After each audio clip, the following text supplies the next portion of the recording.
एक भी complaint receive नहीं हुई है।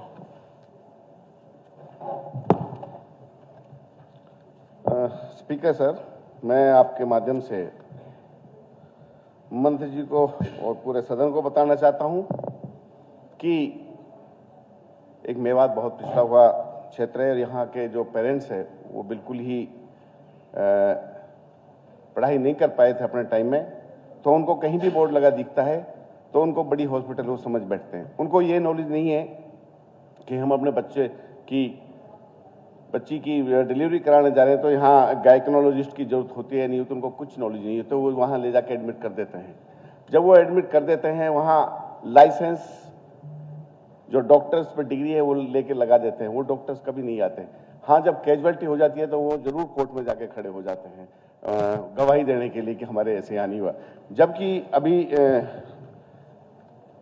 बहन आरती राव जी ने, मंत्री जी ने अभी बताया कि ऐसी आज तक कोई कैजुअलिटी नहीं हुई है, कि कोई लाइसेंस के बगैर अवैध प्रोसीजर यहाँ नहीं चल रहे, यहाँ चल रहे हैं।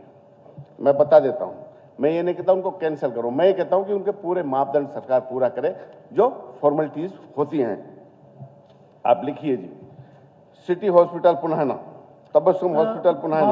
मामन जी यहाँ हम उस तरह से चल ठीक है, डिटेल्स नहीं, ठीक है, कोई नहीं, ठीक है सर। पर जैसे उन्होंने कहा क्या कोई रिटर्न कंप्लेंट, हाँ मैं कोई रिटर्न कंप्लेंट है क्या? पहले ये सर उन्होंने ना किया है ना, मैं इसलिए जवाब दे रहा हूँ। वो ना नहीं करती तो ठीक है, चलो ठीक है, मैं समझ गया। अवैध वहां हॉस्पिटल चल रहे हैं पुन्हाना में, मैं ये नहीं कहता बंद करो, मैं ये कहता हूं कि जो मापदंड है सरकार के पूरे प्रॉपर डॉक्टर हो ताकि डिलीवरी प्रॉपर हो, मैं ये चाहता हूं। नंबर 2 कहा है कि क्या ये तथ्य कि उपरोक्त प्रसूति क्लिनिकों में लगातार माताओं नवजातों के बच्चों की मौत हो रही है। हमारी मंत्री जी ने कहा नहीं, 35 की लिस्ट में लेके आया हूं हाउस में, 35 ऑन रिकॉर्ड गवर्नमेंट के, मेरे नहीं है, गवर्नमेंट के 35 रिकॉर्ड्स लेके आया हूं। ये मैं टेबल भी करूंगा आपको। और बताइए, मैं देता हूं, 6 दिसंबर को न्यूज छपती है, गुड़िया एक हॉस्पिटल है पुन्हाना में, गुड़िया बच्चा जच्चा केंद्र डिलीवरी कराते समय हुई माँ बेटी के मौत, सीएमओ की शिकायत। ये कहती है हमको पास कोई शिकायत ही नहीं आती, रिटर्न में शिकायत की है, मैं बताता हूं, पढ़ गए।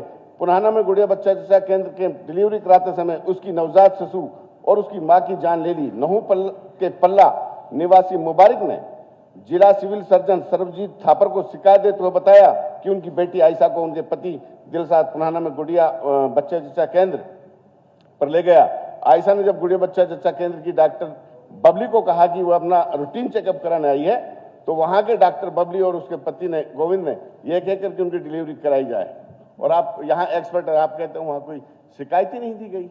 ये देख लीजिए, 6 दिसंबर का न्यूज़पेपर है, मेरा नहीं है, मैं नहीं छापते अखबार।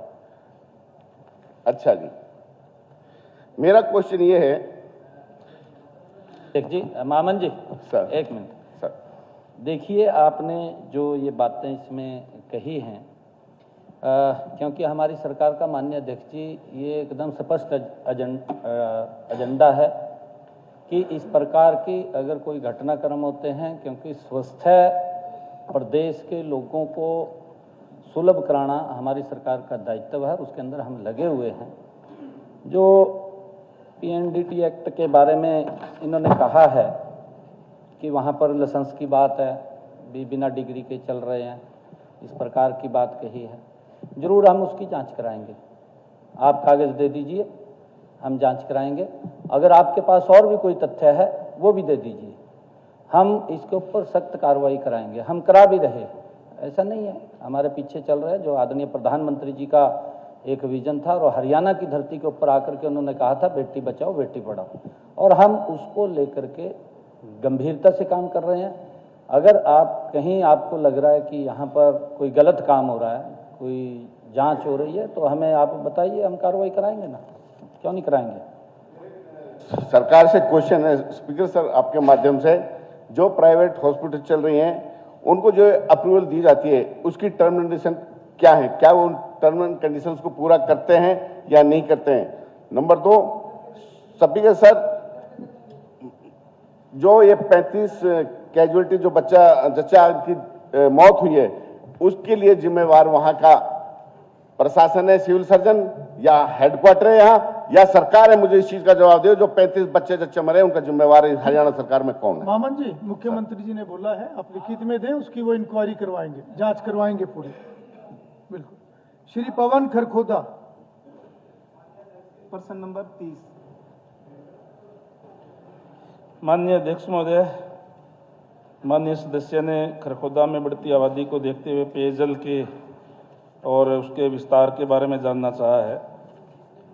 माननीय अध्यक्ष महोदय, जैसे अभी माननीय मुख्यमंत्री जी ने भी कहा और हमारे देश के यशस्वी प्रधानमंत्री जी का भी ये सपना है कि हर घर में नल और नल में स्वच्छ जल, उसको साकार करते हुए हमारा डिपार्टमेंट लगातार इस पे कार्य कर रहा है।